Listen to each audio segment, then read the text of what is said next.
Graça e paz, queridos.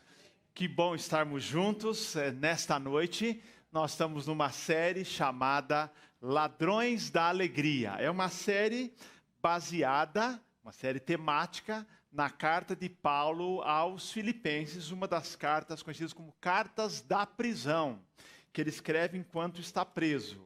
E nessa série, nós temos falado aqui que o plano de Deus para a nossa vida é a alegria. Está lá em João capítulo 15, verso 11. Tenho-vos dito isso para que a minha alegria permaneça em vós e a vossa alegria seja completa. Este é o propósito de Deus para a nossa vida, alegria. Salmo 16, verso 11, o salmista diz: Tu me mostras o caminho que leva à vida, a tua presença me enche de alegria e me traz felicidade para sempre. Falamos aqui que não é alegria qualquer, não é alegria humana, é uma alegria que vem de Deus, é aquele bem-estar que está no nosso coração, com a certeza que Deus está no controle. Muitas vezes no meio de uma luta muito grande. É interessante, né, o paradoxo. No meio de uma luta muito grande, de circunstâncias que enfrentamos, existe uma alegria, um bem-estar interior que Deus nos dá. Aliás, a Bíblia diz que a alegria é fruto do Espírito. Quando nós nos convertemos, recebemos o Espírito, e a Bíblia diz que o fruto do Espírito é amor, e ele também é alegria. A alegria faz parte da vida do cristão, deve fazer parte da vida do cristão. Mas a nossa proposta nessa série Ladrões da Alegria é a seguinte: por que nós, em grande medida, não estamos desfrutando desta bênção, que é a bênção da alegria? Por que nós, como cristãos, não estamos desfrutando desse privilégio? E eu creio que o apóstolo Paulo, na sua carta aos Filipenses, nos ensina sobre isso. Ele escreveu essa carta e há dois conjuntos de palavras que nos ajudam a entender como você lutar contra os ladrões da alegria. Uma das palavras que mais aparece na carta aos Filipenses é a palavra alegria, o substantivo, ou o verbo alegrar-se. E o outro conjunto de expressões é a palavra mente e a palavra pensar. Alegria e alegrar-se aparece 16 vezes. Mente e a palavra pensar aparecem juntas 15 vezes. Paulo, então, nos mostra nessa carta que o desfrutar de alegria depende de uma certa atitude diante da vida, de um modo de pensar. Depende da maneira que você encara a sua vida.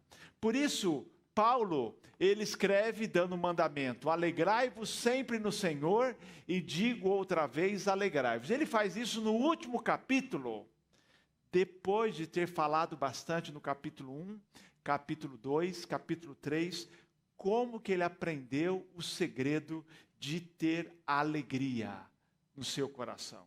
Então, eu quero pensar com vocês sobre isso, porque os ladrões da alegria nos mostram um pouquinho o tipo de mente que nós precisamos ter para viver felizes ou alegres espiritualmente, com alegria cristã, no meio de um mundo cheio de problemas. Semana passada nós falamos como você pode viver alegre quando as circunstâncias não são favoráveis. E todos nós enfrentamos, não é verdade, queridos? Você vai começar amanhã uma nova semana de trabalho, ou na sua casa, depende da sua função. Amanhã a gente diz que começa a semana. Nós não sabemos o que nos reserva essa semana. Nós não podemos garantir que a semana toda, todas as circunstâncias serão as melhores. Nós não temos controle. Falei semana passada, não temos controle sobre o clima, não temos controle sobre o trânsito, não temos controle sobre a economia, não temos controle o que acontece lá em Brasília, né? Nós não temos controle. Há série de situações que nós não temos controle. E a grande questão não é o que acontece ou o que vai acontecer. Como que eu vou viver diante das circunstâncias e eventualmente, circunstâncias que podem ser adversas em nossa vida, como nós vamos viver quando as coisas que acontecerem em nossa vida não forem aquelas esperadas. Como que nós vamos viver nessa vida? E aí, o apóstolo Paulo mostrou lá no capítulo 1, que ele tinha aprendido o segredo de viver diante das circunstâncias adversas. Ele fala: olha, não importa o que me acontece, eu estou feliz porque pessoas têm ouvido de Jesus, o evangelho tem crescido. Eu estou feliz porque tem pessoas crescendo na fé. E eu estou feliz porque, de fato, Deus está sendo glorificado. Deus está usando a minha vida de alguma maneira. Então, eu costumo dizer que essa atitude, ela é sobrenatural. Alguém na segunda-feira me escreveu corretamente assim lá no meu WhatsApp, depois de ter me ouvido pregar aqui domingo à noite. Pastor, foi difícil ontem, hein? Foi difícil realmente assimilar essa verdade de viver alegre no meio de circunstâncias adversas. Mas é aí que nós somos testados, queridos, quando as circunstâncias são adversas. Então, temos que perguntar: o evangelho está sendo pregado? Pessoas têm sido alcançadas? Deus tem cuidado da minha vida? Deus tem sido glorificado? Se isso acontece, eu devo ter aquele bem-estar que vem de Deus. Hoje eu quero falar sobre um outro ladrão da alegria. Eu quero falar sobre pessoas. Capítulo 2 de Filipenses, se você quiser já abrir aí, já vamos ler já já. Nós queremos falar sobre o primeiro ladrão da alegria, são as circunstâncias. O outro ladrão da alegria são as pessoas. E eu vou dizer a você, queridos, as pessoas têm poder de roubar a nossa alegria muito mais do que as circunstâncias, não é verdade? Todos nós, em algum momento, perdemos a nossa alegria por causa das pessoas. Talvez nesse exato momento você está assim, enfrentando uma tristeza, lutando para não perder a sua alegria, se é que já não perdeu. Você não está desfrutando da alegria por causa de algo que uma pessoa fez, disse.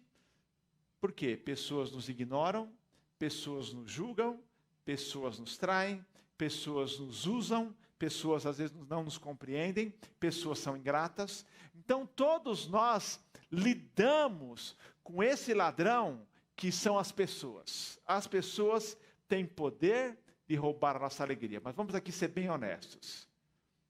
Quando falo de pessoas, estou dizendo que algumas vezes nós também somos o ladrão da alegria do outro.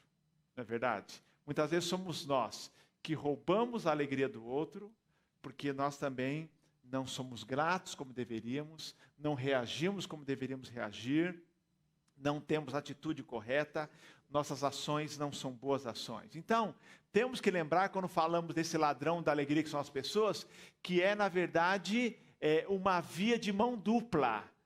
Pessoas roubam a nossa alegria, ou tentam roubar a nossa alegria, têm o poder de roubar a nossa alegria, mas nós também, se nós não tivermos uma postura cristã, nós podemos ser a causa da falta de alegria, ou roubarmos a alegria das outras pessoas. Então, a forma como nós agimos, reagimos, pode trazer tristeza. Paulo enfrentou esse ladrão mais de uma vez. Na sua segunda carta a Timóteo, alguns anos mais tarde, ele já no corredor da morte, ele falou que ele tinha enfrentado o abandono, traição, rejeição, ingratidão. Lá em 1 Timóteo capítulo 4, ele vai falando já no final da sua vida, dizendo tudo isso: olha, eu fui abandonado, eu fui traído, eu fui rejeitado, eu sofri ingratidão, mas ele diz assim, isso não roubou minha alegria. Ele cita até nomes, ele fala assim: Demas me abandonou, Alexandre o ferreiro me causou muitos males. E ele fala assim, Alexandre resistiu ao meu ensino. Ele diz também, na minha defesa lá diante do tribunal, ninguém foi ao meu favor. Mas nós não encontramos um apóstolo Paulo amargurado no final da sua vida. Ele apenas faz uma relação de pessoas que causaram mal, embora a sua relação é muito maior de pessoas que lhe fizeram bem. Mas ele diz, na minha vida, eu tive que lidar com um ladrão chamado pessoas. Demas me abandonou. Alexandre me causou muitos males. Alexandre resistiu às minhas palavras. Na minha defesa, ninguém esteve a meu favor. E nós sabemos que quem mais enfrentou isso também foi Jesus. Não é verdade, querido? Jesus foi incompreendido, foi perseguido, Jesus foi abandonado, Jesus foi traído, Jesus não recebeu a gratidão merecida. Mas Jesus, foi Ele que nos ensinou a viver com alegria, apesar das pessoas. Paulo, no capítulo 2, eu vou ler já para vocês aqui, de Filipenses, ele fala de pessoas que abençoaram a sua vida, que era um motivo de alegria. Ele fala de Timóteo, ele fala de Epafrodito. Capítulo 2, por exemplo, ele fala assim, olha, verso 19. Espero enviar Timóteo, a fim de que eu me sinta animado ao receber notícias de vocês, porque não tenho ninguém com esse mesmo sentimento que se preocupe sinceramente, ou tão sinceramente, por vocês. Timóteo é uma pessoa fantástica e ele se preocupa com vocês. E ele fala depois também de Epafrodito, verso 25. Achei necessário enviar Epafrodito, meu irmão, cooperador e companheiro de lutas. Então Paulo fala de gente que abençoa a sua vida. Mas hoje eu quero pensar, queridos, sobre aquele que é para nós o modelo por excelência de alguém que traz alegria para a nossa vida. Que trouxe alegria, que traz alegria e que nos ensina qual é a mente, qual é a postura adequada para você ser motivo de alegria na vida das pessoas. Ao invés de falar assim, olha, você fica chateado com gente que rouba a sua alegria. Eu quero hoje falar para você como você pode se comportar para você não ser um ladrão da alegria de ninguém. Para que você também não dependa de atitude de pessoas, para que você viva alegre como um cristão. É o exemplo de Jesus. Filipenses capítulo 2, eu queria convidar você a ficar em pé mais uma vez. Eu quero ler os versos de 1 a 11 de Filipenses capítulo 2. Acompanhe comigo o que o apóstolo fala sobre o exemplo de Jesus. Olha o que ele diz aqui. Portanto, se existe alguma exortação em Cristo, alguma consolação de amor, alguma comunhão do Espírito, se há profundo afeto e sentimento de compaixão, então completem a minha alegria, tendo o mesmo modo de pensar, tendo o mesmo amor e sendo unidos de alma e mente.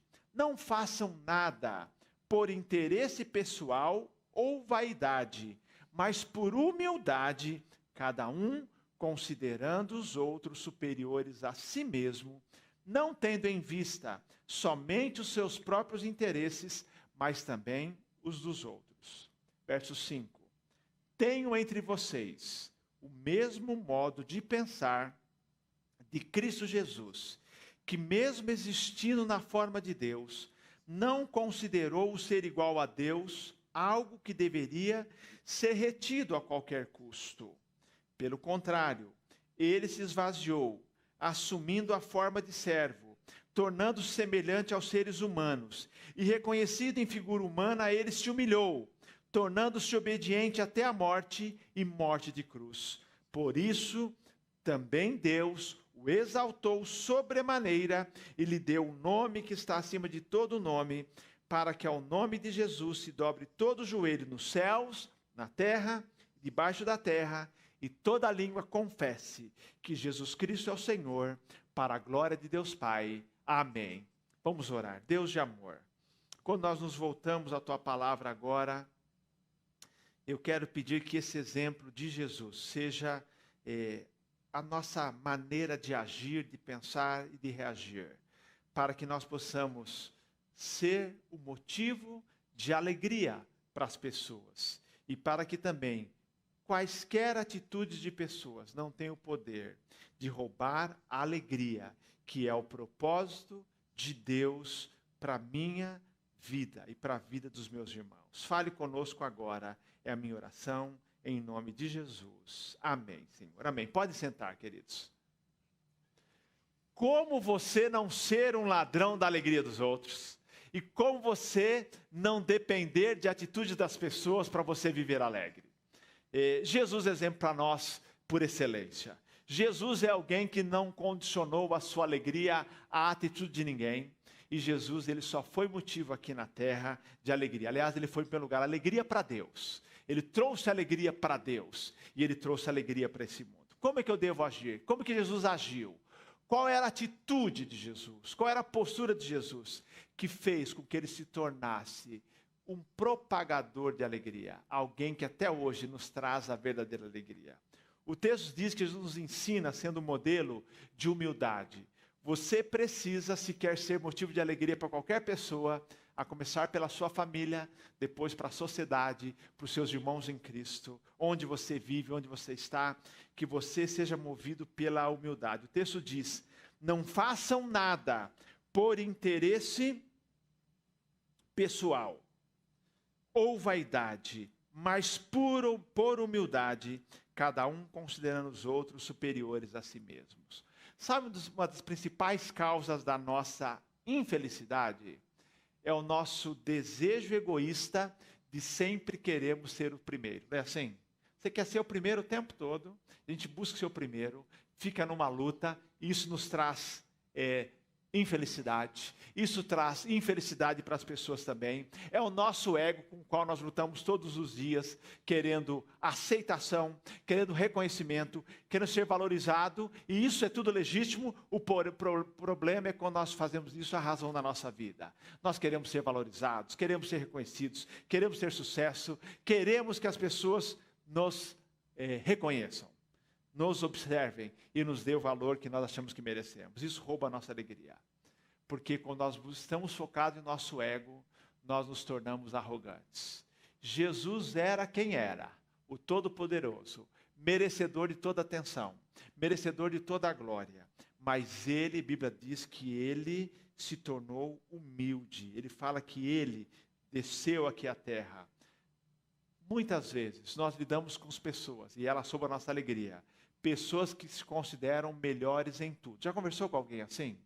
Você conversa com alguém e você não vai ganhar nenhuma disputa com ela, porque ela se acha melhor em tudo. Tudo ela é melhor. Você conta um caso, ela conta dois. Tá? Não é verdade? Você conta uma vitória, ela conta outra vitória. Uma vez eu soube de uma pessoa que ligou para compartilhar que tinha acabado de conseguir uma vaga no emprego. O que a gente faz quando alguém liga para você e diz que você que passou numa vaga de emprego foi aceito? Diz assim, parabéns. Ela não, contou que ela passou numa empresa supostamente melhor.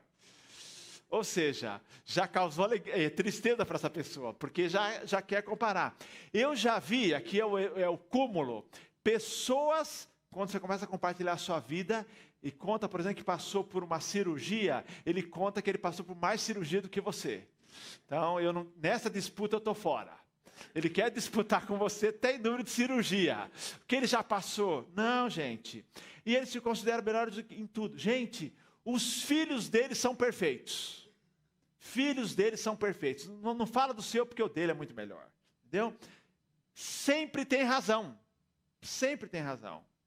O tempo todo querem impressionar. Quer isso é uma escravidão. É uma escravidão. Mas Jesus veio aqui, não veio para impressionar.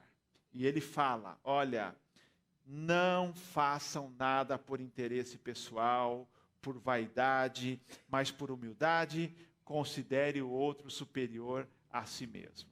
Quando, não é que você tem uma baixa autoestima, não é que você não reconhece o seu valor, mas você valoriza o outro. Quando você valoriza o outro, você aprende com o outro. Agora, se você acha que já sabe tudo, que você é o melhor, você não também tem mais nada para ensinar. Então, nós temos que sair dessa ideia de que temos que impressionar. Agora, veja um outro lado. Quem é que não gosta de ficar ao lado de pessoas humildes? Pessoas que reconhecem o seu valor, pessoas que celebram a sua vitória, na verdade, celebra, se alegra. Tem pessoas que são tão fantásticas que ele fica mais alegre com a sua vitória do que você próprio. Ele consegue colocar você para cima. Pessoas humildes, que sabem pedir desculpas, que sabem reconhecer o erro, que não tem que impressionar o tempo todo, que não são perfeitos. E, queridos, Jesus, ele era perfeito e ele nunca tentou impressionar ninguém. Ele era humilde. Paulo nos diz que o segredo, que a atitude mental para você desfrutar de alegria, para que nada roube a sua alegria e para que você seja motivo de alegria na vida do outro, é que você seja motivado pela humildade. A Bíblia, na linguagem de hoje, traduz o Filipenses capítulo 2, verso 3 da seguinte maneira: não façam nada por interesse pessoal ou por desejos tolos de receber elogios, mas sejam humildes e considerem os outros superiores a você mesmo. Primeiro conselho, primeira atitude, primeira postura mental para você desfrutar de alegria e ser motivo de alegria na vida da pessoa. Seja movido pela humildade. Segundo lugar, você deve também considerar as necessidades do outro. Olha que ele diz assim, verso 4. Não tendo em vista somente os seus próprios interesses, mas também os dos outros. Ele não está dizendo que você não deve olhar para as suas necessidades. Não funciona. Aquela pessoa não é saudável emocionalmente. Pessoas que se desgastam completamente em função do outro, negligenciando as suas necessidades. Não funciona. Uma hora o teu combustível emocional acaba. Ninguém, nem mãe, nem pai, nem funcionário, nem dono de empresa, ninguém funciona na base de assim, eu só me dou, eu faço tudo. Não funciona assim. Uma hora o combustível acaba e você não vai ter mais forças para dar para alguém o que ele precisa naquele momento, o apoio necessário, porque o combustível emocional já foi. Mas Paulo está dizendo aqui, uma forma de você trazer alegria para as pessoas e você também não sofrer com supostas injustiças das pessoas, com os ladrões da alegria, é a atitude que eu chamo de altruísmo, de você conseguir também olhar para a necessidade do outro. Quando você considera não apenas as suas necessidades, mas também as necessidades do próximo, você é muito mais feliz. Você já observou como as pessoas que estão envolvidas em causas em favor do outro são pessoas muito mais felizes? Você já viu isso? Pense em alguém que está envolvida com uma causa em favor do outro. Como essas pessoas são felizes? Porque são pessoas que não olham só para as suas necessidades, mas do próximo. Porque o egoísmo, como disse, é uma das maiores causas da nossa infelicidade. Porque a Bíblia diz que eu encontro a verdadeira alegria quando eu também sirvo ao outro. Paulo fala de Jesus, verso 5, olha, tende em vós o mesmo modo de pensar de Cristo Jesus, ou a mesma atitude, que mesmo existindo na forma de Deus, não considerou o ser igual a Deus algo que deveria ser retido a qualquer custo. Pelo contrário, Jesus se esvaziou, assumiu a forma de servo, está falando da encarnação de Jesus, tornando-se semelhante aos seres humanos e reconhecido em figura humana, ele se humilhou, tornando-se obediente até a morte e morte de cruz. Então Jesus, queridos, ele foi altruísta, abriu mão da sua posição, abriu mão do seu status e aí, com essa atitude, ele realmente trouxe para nós a felicidade. E Paulo diz, tenha você também a mesma atitude que abre mão de privilégio, atitude que abre mão muitas vezes de direito que você tem em favor do outro. As pessoas que olham não só para as suas necessidades, mas para a necessidade do outro, são muito mais felizes. Qual é o grande problema de relacionamento que nós temos? Quando a gente fica cobrando que o outro faça o que eu preciso. Como é que o relacionamento se estabiliza? Quando ao invés de cobrar, eu procuro ser para o outro o que ele precisa. Porque quando a gente começa a cobrar do outro, dizendo, olha, dê atenção, nós não conseguimos. Mas quando nós dizemos assim, eu vou dar atenção, eu vou me dedicar ao outro, quando eu olho para não apenas minha necessidade, mas para a do outro, eu sou muito mais feliz. Paulo diz também, quer ser feliz? Quer desfrutar da alegria? Sirva as pessoas de maneira prática. Falando de Jesus, ele foi ao extremo, ao limite do serviço. Ele deixou o céu, veio à terra, aqui viveu, aqui sofreu, morreu por nós. Nós também, nos espelhando nesse exemplo por excelência de Jesus, vamos procurar servir as pessoas. Quando digo servir as pessoas, não significa dizer assim, seja explorado pelas pessoas, ou seja, manipulado pelas pessoas, porque há pessoas abusivas, há pessoas manipuladoras e há pessoas tóxicas, você sabe disso. Mantenha a distância. Mas, ele diz, você deve, considerando isso, olhar para as necessidades das pessoas e servi-las de maneira prática. Isso é, não apenas de maneira teórica, abstrata, mas de forma concreta. Então, Jesus fez isso, ele deu um exemplo, ele lavou os pés dos discípulos, dizendo assim, olha, como eu sirvo vocês, e aquilo era um símbolo, vocês devem lavar os pés também dos outros. Jesus pagou o mais alto preço para servir, o preço da sua vida. Mas ele tinha plena alegria. Nós vamos encontrar alegria quando servirmos. Paulo falou que Timóteo era alguém que servia, que Epafrodito era alguém que servia, e que ele, Paulo, também tem descoberto o segredo de servir.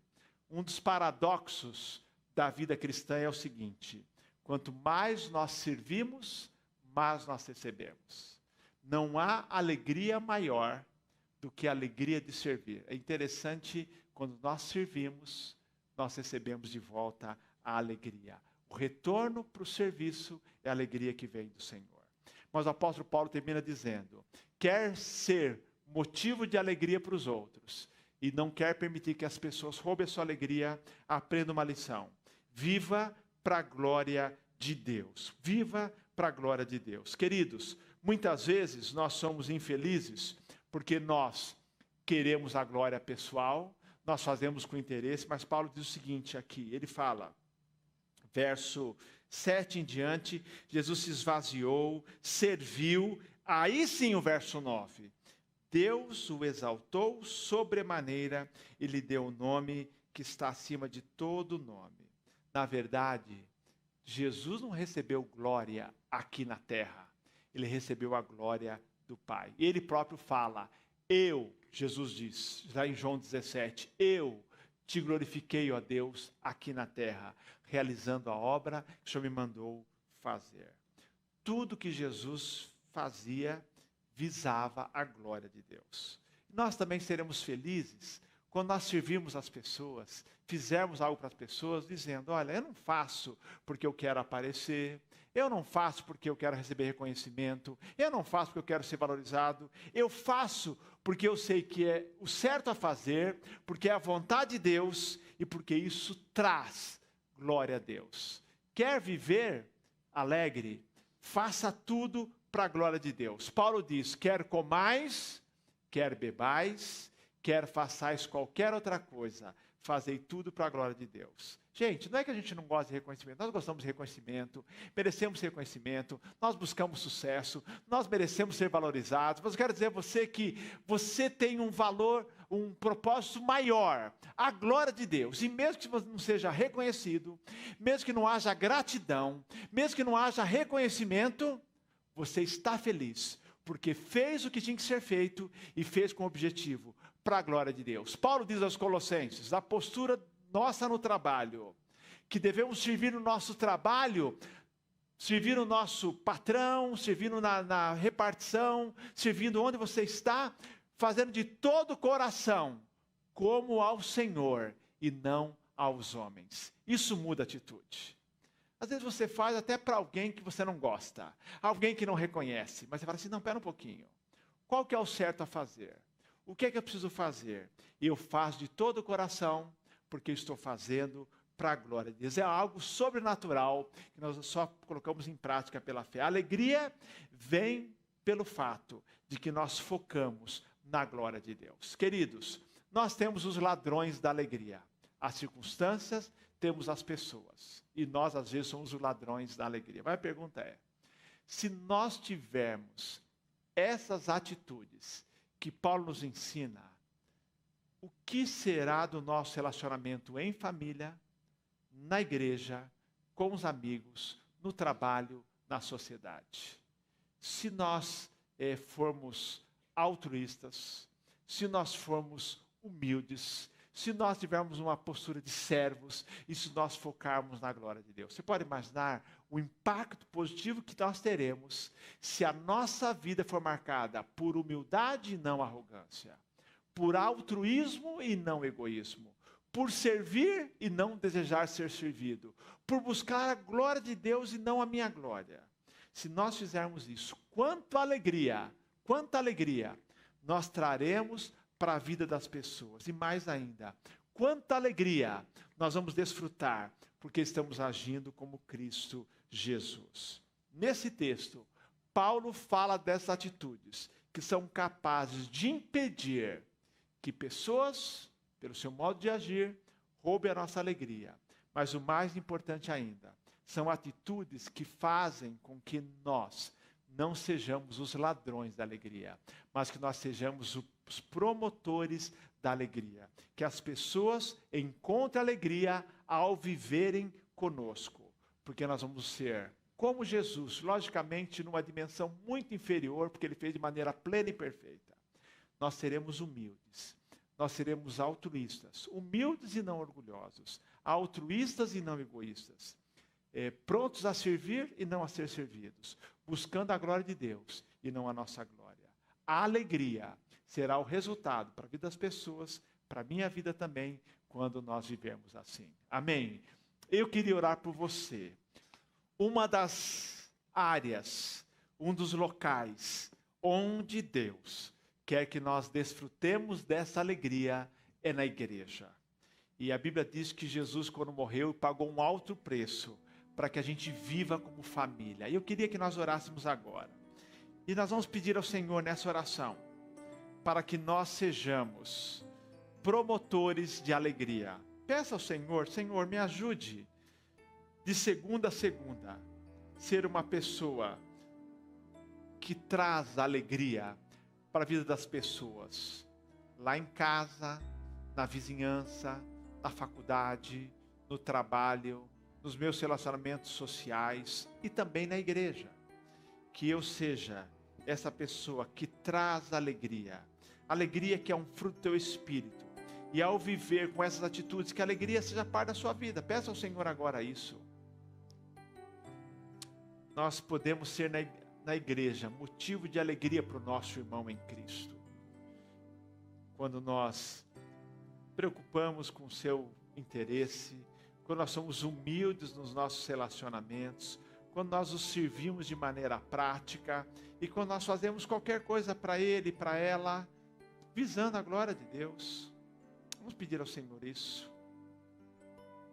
Pai de amor, nós sabemos que a alegria é a tua vontade, o teu propósito para a nossa vida. Eu sei que muitas vezes pessoas têm o poder de roubar a nossa alegria. Pai de amor, permita que nós lembremos que se nós nos portarmos como Cristo Jesus, nada e ninguém terá o poder de roubar a alegria. Não aquela alegria humana, que às vezes é um sorriso momentâneo, não, é aquele bem-estar interior, aquela segurança de que o Senhor está no controle, que estamos fazendo a coisa certa, com a motivação certa, com amor, com humildade, e com isso haja um bem-estar, um senso de realização, que é de fato a verdadeira alegria cristã. Leva-nos a viver como igreja, como família, sendo motivo de alegria para o nosso irmão. É a minha oração, em nome de Jesus. Amém, Senhor. Amém.